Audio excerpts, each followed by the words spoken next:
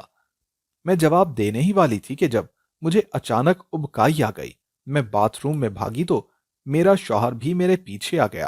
اس کا چہرہ زرد تھا، جیسے کچھ بہت برا ہو گیا ہو۔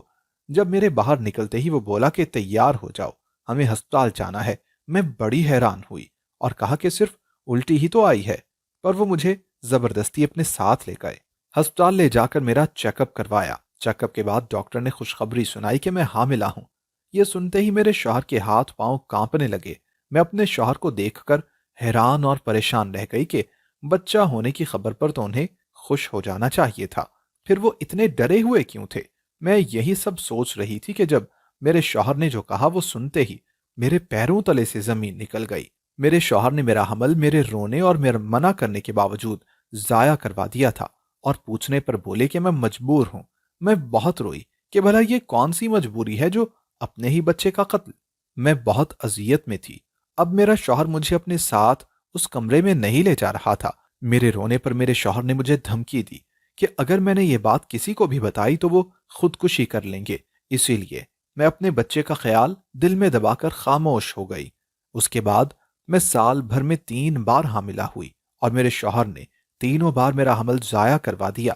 اب مجھے اپنے شوہر اور اس کے گھر والوں سے بھی نفرت ہونے لگی تھی، ساتھ اپنے باپ پر بھی کہ جس نے میری شادی ایک قاتل، اپنے ہی بچوں کے قتل کرنے والے بے علم اور ظالم انسان سے کروا دی تھی۔ میں نے سب سے بات کرنا، اپنے میکے والوں سے ملنا بھی ترک کر دیا تھا۔ میں کمرے میں رو رو کر نڈھال ہو چکی تھی کہ میں اپنے بچوں کو نہیں بچا سکی۔ جب اچانک سے مجھے چکر آیا، میں بری طرح سے ڈر گئی کہ اگر میں پھر سے حاملہ ہوئی اور میرے شوہر نے میرا حمل بھی ضائع کروا دیا تو۔ میں جلدی سے کچن میں گئی اور جا کر اپنے لیے دودھ نکالنے لگی کہ کمزوری کے باعث پھر نہ چکراؤں کہ میرے شوہر کو شک ہو جائے کہ میں پھر سے حاملہ ہوں۔ ابھی میں دودھ پی ہی رہی تھی کہ جب میں نے دیکھا کہ میرے سسر چپکے سے ملازمہ کے ہمراہ کمرے میں جا رہے ہیں جس کو انہوں نے گھر میں ہی رکھا تھا۔ میں دنگ رہ گئی کیونکہ میرے سسر کا چھپ کر جانا اور گھبرانا بہت زیادہ عجیب تھا۔ میں بھی خاموشی سے اس ملازمہ کے کمرے کی طرف بڑھی تاکہ دیکھ سکوں کہ میرے سسر ایسے کیوں جا رہے ہیں۔ میں کمرے کے باہر دروازے سے کان لگائے کھڑی ہو گئی جب اندر سے آوازیں سنی اور جوں جوں میں سنتی گئی میرے پیروں تلے سے زمین ہی نکلتی گئی۔ میرے ہاتھ سے دودھ کا گلاس گر گیا اور یوں لگا کہ جیسے پورے گھر کی چھت نے میرے وجود کو توڑ دیا ہو۔ اتنا گھناؤنا کام میں تصور بھی نہ کر سکتی تھی۔ جب گلاس ٹوٹنے کی آواز پر میرے سسر اور ملازمہ کمرے سے باہر آئے، لیکن جو راز مجھے پتہ چل گیا تھا اس کے بعد میرا اپنے قدموں پر کھڑا رہنا مشکل ہو گیا تھا کہ میرے ساتھ اتنا سب کچھ ہو گیا اور مجھے پتہ ہی نہ چلا۔ میرے سسر اور اس ملازمہ نے مجھے آگے بڑھ کر تھامنا چاہا جب میں چیخ پڑی اور پھر چیخ چیخ کر رونے لگی کہ کمرے سے میری ساس بھی باہر نکل کر حیرت سے مجھے دیکھنے لگی۔ لیکن اگلے ہی لمحے جو ہوا وہ میری ساس کے پیروں تلے سے زمین کھینچ گیا۔ میں زمین پر گری تھی۔ میری ساس مجھے اپنے ساتھ کمرے میں لے گئی۔ میرا سسر اور وہ ملازمہ بھی کمرے میں آ گئے۔ میں اپنی بربادی پر دھاڑیں مار مار کر رو رہی تھی جب میری ساس نے مجھے گلے سے لگا لیا اور پھر میرے سسر اور اس ملازمہ نے ساری حقیقت کھول کر سامنے رکھ دی، جسے سنتے ہی میرا سانس لینا بھی مشکل ہو گیا تھا۔ پھر مجھے میری ساس نے مجھ سے کچھ باتیں کی اور سمجھایا تو میں نے پھر اپنے شوہر سے انتقام لینے کا سوچا۔ میں نے اپنے ساس سسر اور سب کو اپنے حاملہ ہونے سے اس کمرے تک اور پھر حمل ضائع ہونے کی ساری باتیں بتا دیں، جسے سنتے ہی میری ساس بے یقینی سے رونے لگی کہ میرا شوہر اس حد تک بھی جا سکتا ہے۔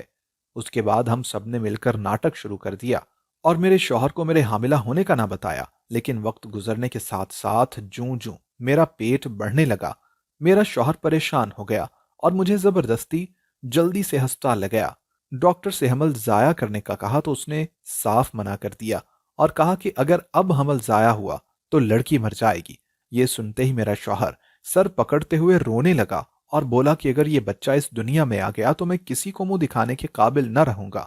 میں اپنے شوہر کی بات سن کر حیران نہ ہوئی تھی، کیونکہ میں اس کا راز جان چکی تھی، اس لیے خاموش رہی، جبکہ میرا شوہر رونے لگا اور پھر گزرتے دنوں کے ساتھ اس کی حالت خراب ہوتی چلی گئی اور وہ ضروری کام کا کہہ کر شہر چلا گیا۔ یہاں میں سب کچھ جانتے ہوئے بھی بالکل انجان تھی۔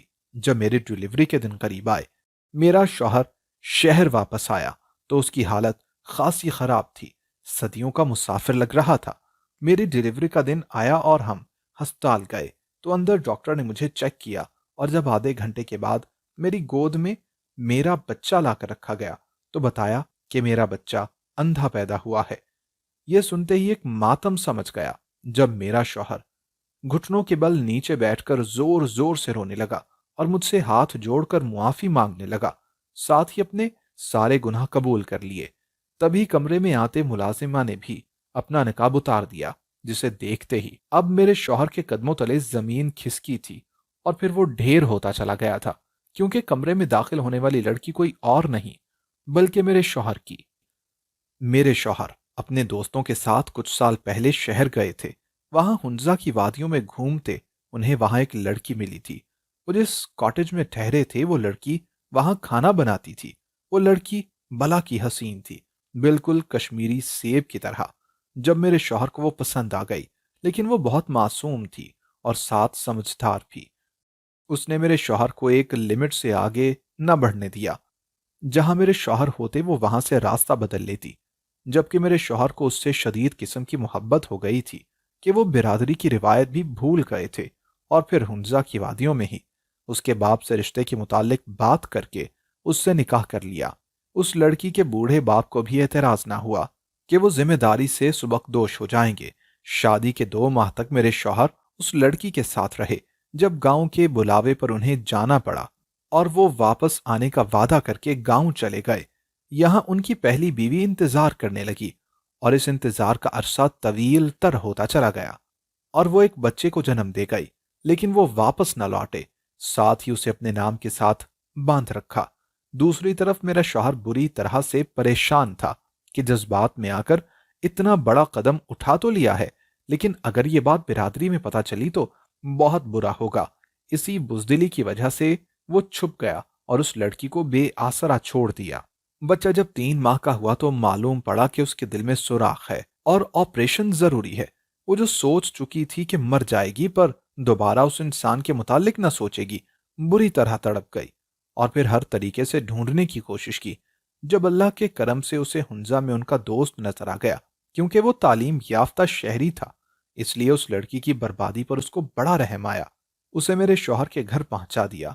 وہ وہاں سب گھر والوں کے سامنے بہت روئی اور بچہ آگے کر دیا، لیکن اس وقت ڈر کر میرا شوہر مکر گیا اور کہا کہ وہ اس عورت کو نہیں جانتے جو نہ جانے کس کا گناہ ان کی جھولی میں ڈال رہی ہے۔ برادری والوں نے اس لڑکی کو گھر سے نکال دیا اور بہت ذلیل کیا۔ میری ساس نے بھی بیٹے پر یقین کیا۔ جب اس لڑکی نے روتے ہوئے میرے شوہر کو بد دعا دی کہ اگر تم جھوٹے ہو اور میں سچی، تو اللہ کرے کہ تمہاری اولاد بھی معذور پیدا ہو، کسی ایسی بیماری میں ملوث کہ تم خون کے آنسو رو۔